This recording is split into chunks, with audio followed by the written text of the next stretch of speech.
अस्सलाम वालेकुम friends, Ajmal Canada से। मेरी आज की वीडियो का टॉपिक है कि जो एंटी इमिग्रेंट सेंटिमेंट नजर आ रहा है इस टाइम वेस्टर्न कंट्रीज में, इसकी रीजंस क्या हैं और क्या ये आने वाले दिनों में बढ़ेगा, कम होगा या ऐसे ही चलता रहेगा, और कनाडा की एंटी इमिग्रेंट के हवाले से क्या पॉलिसी होगी, क्या ये भी इमिग्रेंट्स को कम कर देंगे या बंद कर देंगे। आज की वीडियो एंड तक जरूर देखिएगा, इन तमाम सवालों का जवाब आपको इसमें मिलेगा। जैसा कि आपको पता है कि 2025 शुरू होते सारी जो मेजर चेंज आया है वो यूएस में जो एडमिनिस्ट्रेशन चेंज आई है उसमें ट्रंप एडमिनिस्ट्रेशन के आने के बाद एक वाजिया एंटी इमिग्रेंट सेंटिमेंट देखा। हमने देखा कि government of USA forcefully immigrants को अपने मुल्क से निकालती हुई नजर आई, उनको रोकती हुई नजर आई, डिपोर्ट करती हुई नजर आई। ये हमने यूएस को इस साल में ऐसा यूएस देखा जो कि इससे पहले इसकी एक झलक पहले मिल चुकी थी, लेकिन उससे ज़्यादा स्ट्रॉन्ग इस दफ़ा हमें उसका ट्रेलर नज़र आया या वो फिल्म चलती हुई नज़र आई कि यूएस ने इमिग्रेंट्स को लेके बहुत ही स्ट्रॉन्ग और हार्ड स्टांस लिया। उसके बाद सेम इससे मिलता जुलता आप देख सकते हैं कि ऑस्ट्रेलिया में हमें नज़र आया कि जहाँ पे इमिग्रेशन के हवाले से मुजाहरे शुरू हो गए और बहुत बड़ी गैदरिंग हुई ऑस्ट्रेलिया में और वहाँ पे वायलेंस भी हुआ। उसके बाद नेक्स्ट स्टेप में हमने यूके में देखा कि यूके में भी कुछ दिन पहले एक बहुत बड़ा मुजाहरा किया गया लंदन में। उसमें मिलियन से ऊपर जो गोरे थे, जो ब्रिटिशर्स थे, जो उन्होंने इमिग्रेंट्स के हवाले से एक मुजाहरा किया और उन्होंने कहा जी कि हम अपने ही मुल्क में माइनॉरिटी में जाते जा रहे हैं, अपने शहरों में माइनॉरिटी में जाते जा रहे हैं और हमें जॉब्स नहीं मिल रही, हमारे लिए लिविंग में प्रॉब्लम हो रही है, हम पर बहुत प्रेशर पड़ता जा रहा है। तो इन इमिग्रेंट्स को वेलकम नहीं किया जाना चाहिए, इनको जो एग्जिस्टिंग है उनको भी निकालना चाहिए। और बड़ा ही स्ट्रांग उन्होंने इस पर अपना रिस्पॉन्स दिया। 13 सितंबर को आपको पता है कि ओंटारियो में भी एक मुजाहरा हुआ और उस मुजाहरे में भी एंटी इमिग्रेंट सेंटीमेंट देखने में आया।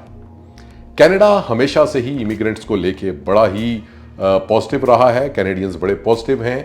कनाडा को बनाने में आपको पता ही है कि इमिग्रेंट्स का बहुत बड़ा रोल रहा है, ख्वाह वो यूरोप से आए हों इमिग्रेंट्स, ख्वाह वो एशिया से आए हों, अफ्रीका से आए हों या दुनिया के किसी भी खित्ते से आए हों। कनाडा का हमेशा ही रिस्पांस बड़ा वेलकमिंग रहा है। लेकिन इस दफ़ा कनाडा में भी मुजाहरा हुआ है और इमिग्रेशन को लेके बड़ा ही एक कह सकते हैं कि एक इब्तदा हो गई है एंटी इमिग्रेंट सेंटीमेंट को लेके। वजूहात क्या है? मेन वजह उसकी इकोनॉमिक और कॉस्ट ऑफ लिविंग का प्रेशर है। आपको पता है कि हाउसिंग कॉस्ट बढ़ी हैं पिछले 2-3 सालों में, इन्फ्लेशन बढ़ी है, सोशल जो सर्विसेज हैं जिसमें हेल्थ और एजुकेशन आती है वो स्ट्रेच हुई हैं और न्यू कमर्स का जो फियर है वो दिन ब दिन बढ़ता जा रहा है कि वो जॉब मार्केट में वो जो लिमिटेड रिसोर्सेज हैं उसमें लाजमी बात है उनके पास ऑप्शन कोई नहीं होती, तो वो कम्पीट करते हैं और जो लिमिटेड रिसोर्सेज हैं तो वो उनको कैप्चर कर लेते हैं या उन नई जॉब्स जो होंगी उनको वो करने के वो हर हाल में उसको करते हैं। इसके अलावा मीडिया ने और पॉलिटिकल फ्रेमिंग भी हुई है। मीडिया ने बहुत बड़ा रोल प्ले किया है एंटी इमिग्रेंट सेंटिमेंट्स को हवा देने में। आपने ट्विटर पे देखा, आपने बाकी मीडिया पे देखा कि बड़ी ही स्ट्रॉन्ग कैंपेन्स चली। और इसके अलावा आपको पता है कि पॉलिटिकल बेनिफिट्स भी होते हैं। बड़ा आसान होता है ब्लेम जो है वो इमिग्रेशन पे डालना और अपना फ़ायदे के लिए इस्तेमाल करना।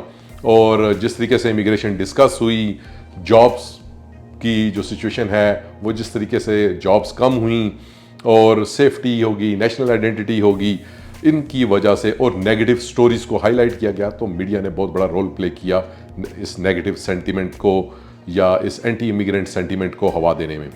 इसके अलावा पता है आपको कि कल्चरल और सोशल जो वरीज हैं वो भी अपनी जगह थी।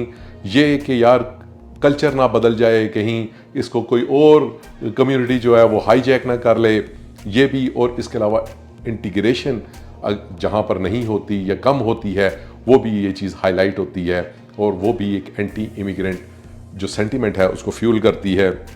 इसके अलावा गवर्नमेंट की पॉलिसीज़ भी अगर मिसमैच हो जाएं कभी भी किसी भी वक्त में तो वो भी एक बहुत बड़ा रोल प्ले करती हैं। और जैसा कि आपको पता ही है कि पिछले 2-3 सालों में कुछ मिसमैचिंग हुई, जो डिमांड थी उसके मुताबिक सप्लाई आई नहीं, जिन जिन प्रोफेशंस में डिमांड थी यानी कि अगर डॉक्टर चाहिए थे उस लिहाज से डॉक्टर आए नहीं, जिस हिसाब से नर्सें चाहिए थी उस हिसाब से नर्सें नहीं आई, इंजीनियर्स नहीं आए, उसके अलावा उन प्रोफेशंस में आए जिनमें शायद ज़रूरत नहीं थी। तो ये भी बहुत बड़ा फैक्टर था जिसने एंटी इमिग्रेंट सेंटिमेंट को बहुत ज़्यादा फ्यूल किया, बहुत ज़्यादा फ्लेयर किया इस काम को। और काम जो है वो 3-4 मुल्कों में जो मैंने आपको पहले गिनवाए हैं, यूएस में, ऑस्ट्रेलिया में, यूके में तो बहुत ज़्यादा काम ख़राब हुआ। कनाडा में अभी इसकी इब्तिदा हो चुकी है। इसके अलावा जो इस चीज़ को कंट्रोल करना है तो इसमें इन्वेस्टमेंट करनी पड़ेगी गवर्नमेंट ऑफ कनाडा को इंफ्रास्ट्रक्चर में और हाउसिंग में। हाउसिंग के हवाले से आपको पता है कि कल उन्होंने अनाउंस किया है 4000 नए घर कनाडा बनाने जा रहा है और हाउसिंग को इन्होंने प्रायोरिटाइज किया। इससे पहले आपको पता है मार्क कार्नी साहब ने अपनी एक स्पीच में ये भी कहा था कि वो मोर फोकस करेंगे स्ट्रेटजी को, जो इमिग्रेशन स्ट्रेटजी है उन एरियाज में फोकस करेंगे जिनकी ज़रूरत है।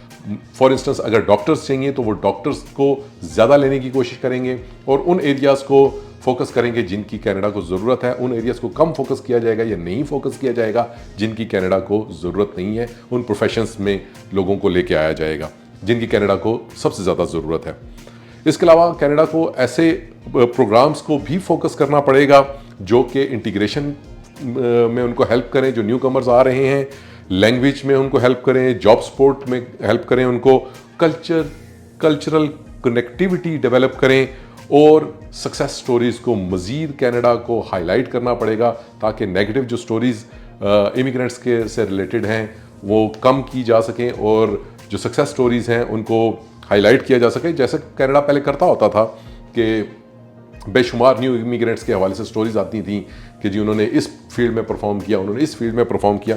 तो ये मज़ीद कनाडा को करना पड़ेगा और एक बैलेंस अप्रोच, इमिग्रेशन अप्रोच अपनानी पड़ेगी जो कि ऐसे पाथवेज बनाने पड़ेंगे जो कि उन प्रोफेशंस को फोकस करें जहाँ पे डिमांड बहुत ज़्यादा हाई है और आसान उनको पाथवेज को करना पड़ेगा ताकि लोग बग़ैर किसी एजेंट के, बग़ैर किसी भी मदद के खुद से अप्लाई करके डायरेक्टली पहुंच सकें। तो ये अगर कनाडा करता है, और इसके अलावा एक चीज़ और की भी कनाडा को करने की बहुत ज़्यादा ज़रूरत है, वो है कि रीजनल डिस्ट्रीब्यूशन।